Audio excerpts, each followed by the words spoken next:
트럼프 대통령과 김정은 위원장의 첫 전화 통화가 임박했습니다. 두 정상의 통화 내용이 후속 회담에 어떤 영향을 미칠지 관심이 모아지고 있습니다. 한편 트럼프 대통령은 비핵화 협상이 결렬되면 한미 연합훈련을 즉각 재개하겠다고 밝혔는데요. 관련 내용 전문가와 함께 이야기 나눠보겠습니다. 김열수 한국군사문제연구원 안보전략실장, 박원곤 한동대 국제지역학 교수 모셨습니다. 네. 어서 오십시오. 안녕하세요. 오셨습니까? 김 실장님, 남북 장성급 군사회담에서 나온 이야기 먼저 시작을 해보겠습니다. 네네. 장사정포 후방 배치가 논의가 됐다. 국방부는 그런 일이 없다고 일단 부정은 하고 있는데 일단은 장사정포가 뭔지에 대해서 시청자분들이 정확하게 좀 아셔야 될 것 같습니다. 장사정포라고 하는 것은 예. 거리가, 그러니까 멀리 간다는 거죠. 예. 거리가, 포는 통상 보면은 우리나라 포들이 105mm, 155mm 이렇게 크게 두 가지 포가 있는데요. 그게 거리가 한 15km, 20km 정도 나가거든요. 여기에 이제 랩탄이라고 하는 거죠. 추진탄을 넣었을 때 한 40km 나가는데 예. 북한 같은 경우에는 장사정포가 이제 40km 이상 사거리가 나가는 거고요. 그래서 여기에 장사정포라고 하는 것이 사거리가 40km 이상 나가고 두 번째는 다연장포도 여기 들어가는데 예. 여기에는 이제 포가 원래는 한 발씩 이렇게 날아가야 되잖아요. 예. 그러니까 포가 한 발씩 날아가는 것이 아니고 여러 개의 구경이 있어서 여러 개의 구멍이 있어서 예. 이게 이제 한꺼번에 날아가는 거죠. 수십 발씩 열 몇 발 날아가는 것도 있고 30발 가까이 날아가는 것도 있고 이걸 이제 합해서 장사정포라고 얘기를 하는데요. 최근에 이제 북한이 개발한 것으로 알려져 있는 300mm 예. 그러니까 포가 이 두께가 30cm니까 어마어마하게 크잖아요. 예. 이거는 사정거리가 한 200km까지 가거든요. 그래서 육해공군 본부가 있는 계룡대까지 도달합니다. 그래서 북한은 이런 장사정포를 한 4,800문 정도 가지고 있고요.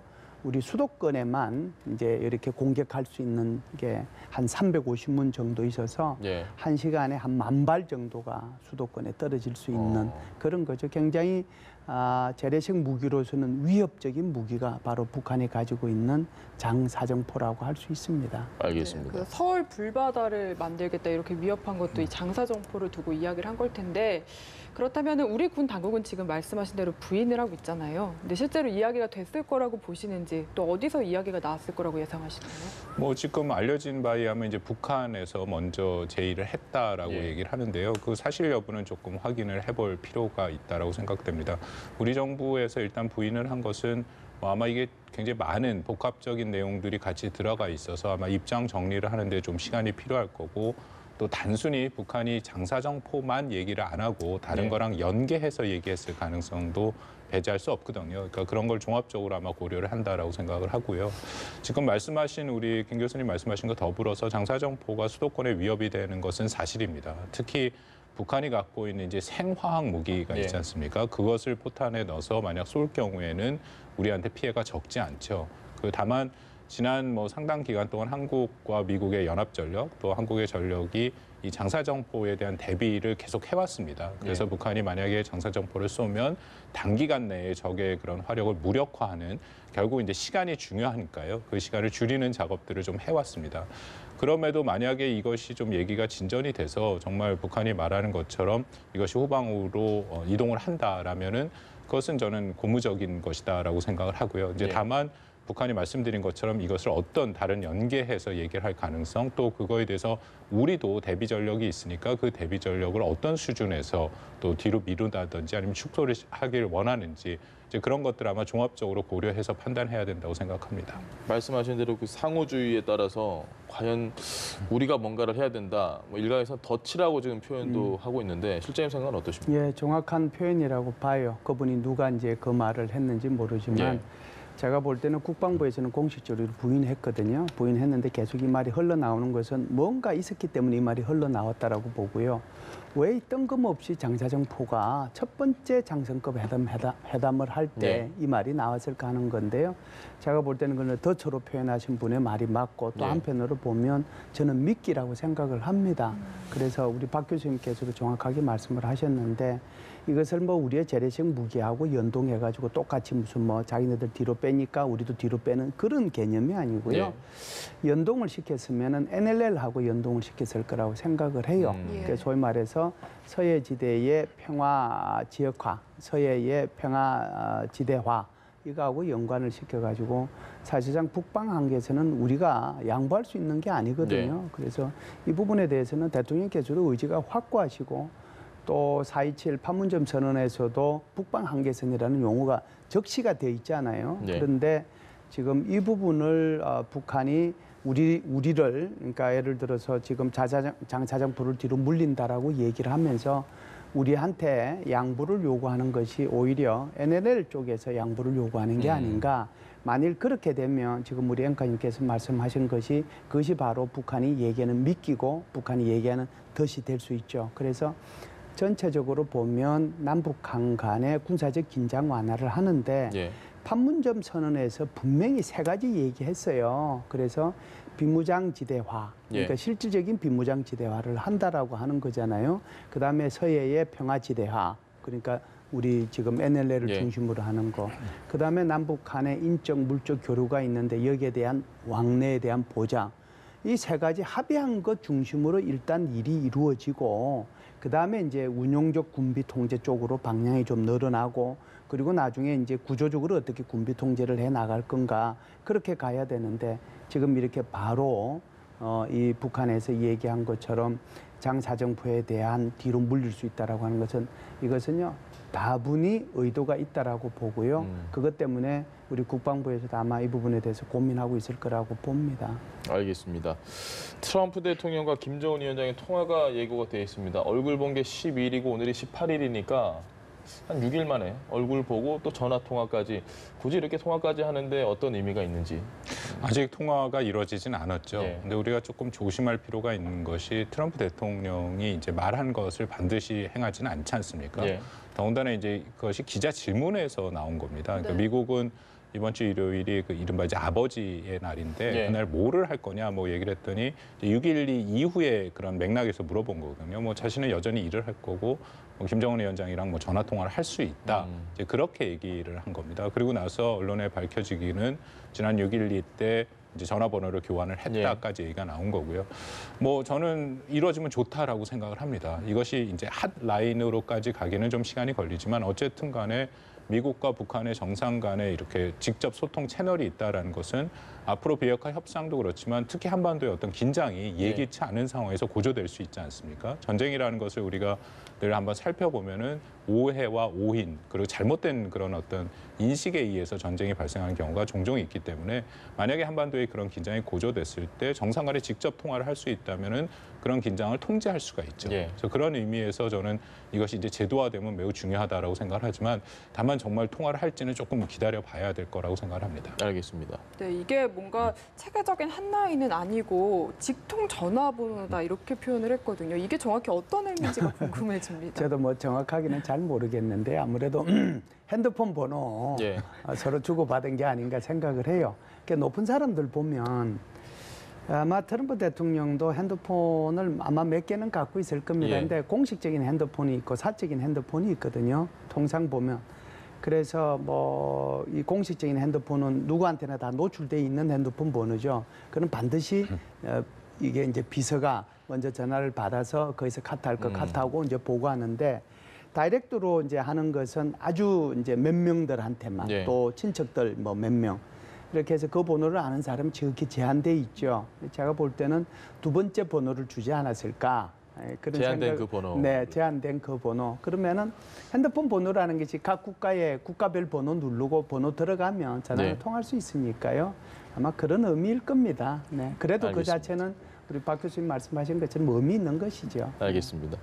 한미 연합 군사 훈련 중단에 대한 이야기를 지금 북미 정상회담에서 누가 먼저 했느냐 각자 주장이 다 다르고 여기에 시진핑 주석까지 지금 들어온 느낌입니다.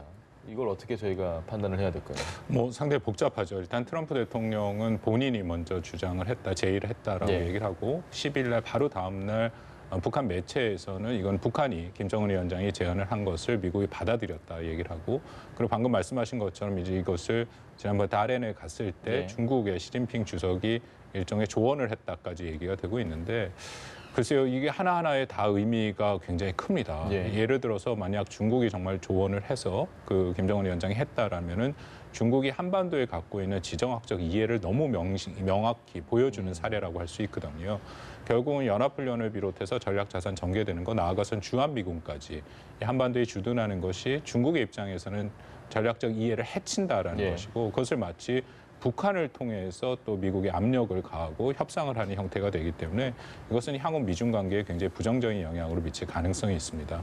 반면에 트럼프 대통령이 만약 먼저 제안을 했다 하면은 그것도 좀 그렇게 썩히 좋은 것은 아니죠. 왜냐하면 여전히 한국과의 사전 상의 여부가 확실치 않고 또 논의가 돼야 되는 부분이 많이 있는데 왜 그것을 먼저 그렇게 했을까? 또 북한의 그 비핵화에 대한 로드맵이 공식화되지 않은 상황에서 제의한 의도가 무엇일까? 이제 그런 것에 대한 의문점이 생길 수밖에 없고요. 오히려 저는 뭐 가장 그 현재 상황에서 그래도 가능성이 있고 우리가 그냥 상식선에서 얘기할 수 있다면 북한이 먼저 제의를 했겠죠. 왜냐하면 북한은 끊임없이 연합훈련이 북한에 대한 체제 안전 보장에 가장 위협이 되고, 그래서 늘 연합훈련의 중단을 얘기를 해왔으니까 당연히 미국과의 협상에서 가장 우선적으로 얘기할 것은 연합훈련의 중단을 얘기할 수밖에 없었다. 그렇게 판단은 됩니다. 알겠습니다. 네. 어쨌든 이제 을지 프리덤 가든 연습부터 우선 중단하기로 했는데 여기에 대응해서 북한이 어떤 조치들을 내놓을지 뭐 지금 이야기가 되는 게 있긴 합니다만 좀 어떻게 예상하십니까? 예, 연합훈련의 중단이라고 하는 것은요. 잠정적인 중단이긴 하죠. 선의의 이 조치가 그러니까 이 대화가 진행되는 동안만 중단한다고 그랬으니까 이건 굉장히 큰 사건이에요. 그러려고 하면 북한에서 얘기하고 있는 무슨 장사정포 뒤로 물리는 정도 가지고 되는 게 아니고요. 적어도 핵물질 또 핵무기의 일부 반출 이거하고 정도가 아마 돼야 될 겁니다. 그래서 제가 볼 때는 북한이 가지고 있는 핵물질이나 또는 이제 기존에 만들어놓은 핵무기나 또는 ICBM 부품이나 장비 이런 것들의 일부 반출이 있지 않을까라고 생각을 하는데 여기서는 아마 이번 주로 이미 이제 계획이 되어 있다라고 볼 수 있는 폼페오 국무장관과 북한과의 고위급 회담에서 일정 부분 이제 나올 수 있고 그 이행 조치를 이제 봐야 되겠죠. 제가 볼 때는 뭐 그럴 가능성이 전혀 없는 것도 아닙니다. 알겠습니다. 연합훈련에 대해서는 좀 저도 여러 가지 생각이 있는데요. 일단 연합훈련을 중단한다라는 것은 북한한테 줄 수 있는 트럼프 행정부가 가진 몇 안 되는 카드 중에 하나입니다. 체제 안전 보장 카드로요. 나머지 뭐 우리가 얘기하는 미북 수교라든지 그것은 결국 미 의회의 동의가 있어야 되기 때문에 당장 실행하기가 힘들죠. 그래서 그런 면에서 어느 정도 가치가 있는데 중요한 것은 그 카드를 좀 뭐랄까요, 잘 나눠서 우리가 사용을 하는 것이 훨씬 지혜롭다라고 생각을 합니다. 일단 이 연합훈련이라는 것에 북한이 가장 어려운 것은 전략 자산이 들어오는 건데 그 전략 자산 전개를 축소하는 방향도 있고 아니면 그것을 잠정 중단하는 방법도 있고 그리고 연합훈련에도 굉장히 많은 종류가 있거든요. 지금 한 6개 정도의 연합훈련이 있는데 그중에 이제 우선적으로 우리가 그래도 좀 덜 중요한 것부터 줄여나가는 이제 그런 식으로 협상을 할 수도 있고 근데 지금 모르겠습니다만 그런 정확하고 그런 좀 정교한 그런 얘기가 되고 있다라고 생각지는 않고요. 트럼프 대통령이 뭐 편하게 워게임이다, 전쟁 연습이다라고 얘기를 한 걸 보면은 두 가지 우리가 얘기하는 UFC 이제 하반기에 예정된 을지 프리덤 가디언이랑 전반기에 지금 한 3월 달에 하고 있는 키 리저브랑 독수리 훈련. 근데 세 가지가 사실은 말씀드린 6가지 연합훈련 중에 가장 중요한 연합훈련들이거든요. 그걸 먼저 중단을 할 수 있다라기 때문에 그것은 우리가 조금 우려가 되는 부분이 있습니다. 그 군사훈련 중단이라는 부분도 그렇고 특히 방위비 분담금에 대한 이야기도 다시 한번 트럼프 대통령이 언급을 했고 우리와 사전에 조율을 좀 했으면 하는 부분들을 확실히 트럼프 대통령이 좀 먼저 치고 나가는 게 아니냐 이런 인상을 지우기 어렵습니다. 어떻게 보십니까? 예, 트럼프 대통령이 하시는 그 모습이나 행동을 보면 섭섭한 면이 분명히 있죠. 한미연합훈련에 대해서도 이걸 이제 중단하려고 하면 우리 박 교수님께서 참 말씀을 잘 하셨지만 여러 가지 무엇을 어떻게 해야 될 건지 거기에 대해서 우리하고 우리 정부하고 당연히 협의하고 합의해야죠. 그걸 하고 난 뒤에 했으면 더 좋았을 거라는 그런 생각은 분명히 있죠. 알겠습니다. 이야기한 부분 중에 사실 비용 문제도 제기할 수 있다는 얘기를 하면서도 또 언급을 했었거든요. 비용 문제가 계속해서 나오는 것도 사실 미국 내 비판도 있고 왜 이렇게 계속 언급을 하는 거라고 보시나요? 그 트럼프 대통령은 아주 명백하고 일관되게 동맹의 비용 분담을 얘기를 하고 있습니다. 이것은 사실 한미 동맹에게만 국한된 것은 아니고 미일 동맹, 심지어 나토, 미국의 동맹국에 모두 요구를 하는 것이죠.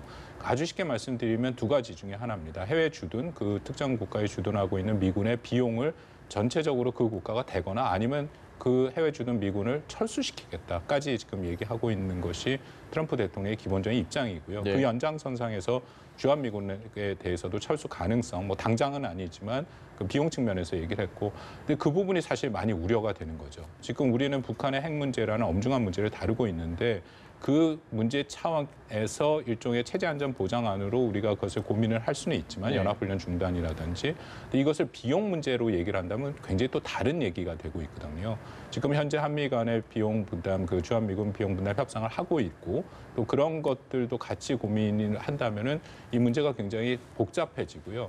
어떻게 보면은 한미 동맹의 기본적인 근간을 좀 건드릴 여지도 있다라고 생각합니다. 어쨌든 한미 동맹은 이 가치, 이 예. 자유민주주의라는 가치를 공유하는 그런 동맹인데 지금 트럼프 대통령은 모든 동맹을 비용 편익으로 계산을 하는 경향이 있거든요. 예. 그렇게 되면은 이것은 이익에 기반한 동맹 형태가 되기 때문에 우리가 이전에 경험했던 동맹이랑은 굉장히 다른 모습으로 그려지고 있다라는 겁니다. 알겠습니다. 그래서 이제 시진핑 주석이 5월 9일 날 김정은 위원장이 딸앤을 방문했을 때 뭐 얘기했을 거라고 생각해요. 그러니까 중국의 외교부와 중국이 계속해서 이제 강조했던 것은 쌍중단이잖아요. 이쪽에서 핵하고 미사일 실험 중단하면 여기 연합훈련 중단한다. 네. 이걸 이제 요구했을 거고 김정은은 다시 뭐 그걸 가지고 계속해서 생각을 하고 있었던 거니까 어떤 적대시하는 그런 걸 좀 중지를 해줘야 예. 자신도 비핵화할 수 있지 않겠느냐. 이게 이제 우리가 보는 합리적인 수준인데 트럼프 대통령은 그게 아니라고 그랬단 말이죠. 예. 내가 먼저 얘기했다. 그러니까 한미연합훈련이라고 하는 것을 북한에 비핵화하고 연동시켜서 생각한 게 아니고 이 사람은 한미연합훈련의 중단을 비용하고 연관시킨 거예요. 예. 그러니까 변수가 되는 것이 북한의 비핵화가 변수가 돼서 이 북한을 어떻게 비핵화를 더 가속화시키고 완전히 비핵화시키는 거냐, 여기에 대한 카드로서의 한미연합훈련을 꺼내든 것이 아니라 한미연합훈련을 오로지 돈의 관점에서만 꺼내드는 거죠. 그러니까 이거 내가 오히려 먼저 얘기했다라고 지금 얘기한 아주 희한한 그런 사태가 지금 일어나고 있는 거죠. 그 포커 게임 같은 거 보면 블러핑이라고 하죠. 자기의 패를 오히려 속이고 상대방에게 좀 혼란을 야기하기 위한 그런 하나의 방법이라고 생각하지는 않습니까? 트럼프 대통령이 단순하게 이걸 비용으로만 생각하지는 않을까. 트럼프 대통령이 이제 외교 정책을 출범하고 나서 예. 굉장히 여러 가지의 뭐 시행착오도 있었고 굉장히 말을 바꾼 경우가 많이 있습니다. 근데 다만 한 가지에 대해서 굉장히 일관적으로 가는 것은 비용 문제거든요. 예. 그 문제에 대해서는 굉장히 일관적인 정책을 유지하고 있습니다. 특히 말씀드린 것처럼 동맹국의 비용 부담하는 것은 끊임없이 얘기를 하는 것이고요. 예. 그래서 이 문제는 우리 김열수 교수님 말씀대로 비용 측면에서 인식을 갖고 있다라는 것을 너무 명확하게 보여줬고요. 이것을 네. 한 번 얘기한 것이 아니라 6월 12일 날 기자회견에도 했고 예. 그다음에 또 미국 언론이랑도 인터뷰에서 계속 똑같은 얘기를 하고 있고 그런 측면에서 볼 때는 이것은 뭐 쉽게 바뀔 것은 아니다라고 생각이 듭니다. 이걸 거꾸로 얘기하면 그러면은 좋아. 훈련 한미연합 훈련 하는데 1년에 돈 드는 게 한 800억 원밖에 안 돼요. 예. 돈도 정말 트럼프 대통령의 말 그대로 옮기면 껌값밖에 안 되는데 예. 그러면은 그 800억 원 우리가 대줄 테니까 연합 훈련 할래? 하면 할 수 있느냐고요. 미국이. 예? 지금 엉뚱한 얘기를 계속 하고 있다는 거예요. 우리 입장에서 한번 보십시오. 그러면은 이게 돈이 들기 때문에 이게 돈을 아끼기 위해서 연합훈련 나는 안 한다. 예. 그럼 좋아. 우리 800억 원 될 테니까 연합훈련을 할래? 그러면 이거는 북한은 어떻게 되고 중국은 어떻게 돼요? 그렇죠. 비핵화 문제하고 완전히 분리돼서 지금 얘기하고 있는 거잖아요. 그러니까 자기 스스로 지금 모순에 빠진 얘기를 하고 있는 거라고요. 우리가 돈 된다고 하더라도 트럼프 대통령이 좋아. 우리 돈 대주니까 연합훈련 하자. 예. 그러면은 지금 북한하고 얘기해서 비핵화하는 그게 반대급부로서 연합훈련을 얘기를 해야 되는데 엉뚱하게 돼서 연합훈련 할 수밖에 없는 상황이 될 그때는 뭐라고 얘기할 거예요. 트럼프 대통령이. 자기 모순에 지금 빠져 있다라고 저는 김열수 봐요. 교수님 말씀하신 그게 지금 미국 언론에서도 미국 워싱턴에서도 굉장히 문제가 되고 있습니다. 예. 특히 트럼프 대통령이 6.12를 가기 전에 G7을 했었잖아요. 예. 근데 거기서 G7이라는 것은 사실 미국의 최대 우방국 아닙니까? 예. 그들 정상들과 그들 국가와 다 갈등을 빚었습니다. 그 이후에 지금 뒷얘기가 나오고 있는데 일종의 막말을 주고받는 그런 것까지 다 나오고 있거든요. 그러니까 미국의 언론들이랑 미국에서 고민을 하고 있는 이제 트럼프 행정부 밖에 있는 사람들의 얘기는 이러다가는 정말 미국이 지난 45년 이후에 구축해온 이 세계 질서가 예. 미국이 하는 질서가 흔들리는 거 아닌가. 미국이 추구해야 하는 가치가 흔들리는 거 아닌가. 미국의 적은 누구고 우방은 누군지 우리가 명확히 아는데 지금은 이것이 거꾸로 되고 있지 않는가 하면서 이번에 연합훈련 문제 제기한 것도 미국 내에서 굉장히 비판이 큽니다. 알겠습니다. 결과적으로는 로켓맨에서 체어맨으로 바뀌면서 세계 무대 데뷔를 김정은 위원장이 화려하게 했는데 좀 뭐 외교 상종가를 치고 있다 이런 얘기도 나오고 있습니다. 곳곳에서 러브콜이 쇄도하고 있어요. 제가 사실은 이제 우리 남북 정상회담 할 쯤 예. 돼서 계속해서 이제 뭐 여기저기 언론에서 얘기한 게 있는데 그때 제가 한 여러 가지 얘기 중에 하나가 아마 이 김정은 위원장이 올해 내로 아마 세계사적인 아마 그 기네스북에 오를 기록을 남기게 될 거다. 그 기록이 뭐냐면 한 해 동안에 예. 세계 최고의 지도자들 미국, 중국, 그다음에 러시아, 뭐 일본, 일본 이 네 나라. 예. 그러니까 이제 남북한이 뭐 당연하지만 예. 이 네 나라와 정상회담을 하는 기록을 남기게 될 거다. 제가 그 얘기를 했는데요. 이미 이제 두 개는 실현이 됐잖아요. 됐고 남아 있는 게 이제 러시아하고 일본인데 러시아 같은 경우에는 지금 동방경제포럼 이제 해마다 9월달 정도에 있습니다. 예. 작년에도 우리 대통령께서 참석하셨는데 거기에 뭐 지금 초청을 할 그런 계획을 갖고 있는 것 같고요. 일본의 아베 총리도 이제는 이제 김정은 위원장하고 예. 정상회담을 하고 싶다는 쪽으로 방향을 틀었거든요. 그게 뭐 7월 달일 수도 있고 9월 달일 수도 있어요. 제가 볼 때는 이제 그렇게 되면 김정은 위원장이 9월 달 정도 되면은 몇 개의 정상회담이 본인한테 지금 러브콜이 와 있느냐면 한국 같은 경우에는 지금 남북 간의 가을에 정상회담 하자라고 그랬잖아요. 러시아에서는 EF 동방경제포럼에서 이제 정상회담 하자고 그랬잖아요. 그다음에 지금 저기 아베는 아베 총리대로 또 얘기했잖아요. 9월 달 되면은 또 유엔 총회 있지 않습니까? 유엔 총회에서 지금 유엔 사무총장이 초청해서 이게 지금 그 김정은 위원장이 연설할 수 있도록 해주겠다라고 이것만 해도 지금 몇 개예요. 대단하네요. 그러니까 지금 말씀하신 것처럼 완전히 지금 상종가를 치고 있다라고 그랬는 말씀 거기에 동의하는데요. 아마 비핵화에 대한 조치를 제대로 하면 초상종가를 칠 가능성도 있습니다. 그래서 김정은 위원장이 이왕 결심한 거니까 그 결심이 변하지 않고 잘 가기를 저는 좀 기대합니다. 알겠습니다. 네, 다 아는 얘기지만 사실 작년까지만 해도 은둔의 지도자 이미지였거든요. 역시 좀 높게 외교력을 평가하시는지. 뭐 이런 식으로 그 대회에 많이 노출되는 것은 저는 굉장히 긍정적인 효과가 있다라고 생각을 합니다. 어쨌든 이렇게 외부의 정상들을 만나면 그것이 이제 뭐 북한 내부에서도 알려지고 말씀하신 것처럼 은둔의 폐쇄적인 북한 사회의 일종의 변화의 모습으로 이어질 가능성은 있죠. 그래서 특히 외부에 나가서 얘기를 하면 당연히 그 지도자들과의 만남에서 비핵화에 대한 의지가 계속 확인이 될 거고요. 비핵화가 가장 중요한 문제니까 이제 그런 식으로 본인이 계속 얘기를 하다 보면은 이것은 이미 돌이킬 수준은 없는 수준까지 왔다라고 생각하는데 비핵화의 동력으로 이어질 수도 있다라는 생각이 듭니다. 알겠습니다. 네. 오늘 두 분 이야기는 여기까지 듣겠습니다. 김열수 한국군사문제연구원 안보전략실장, 박원곤 한동대 국제지역학 교수와 함께했습니다. 말씀 잘 들었습니다. 감사합니다.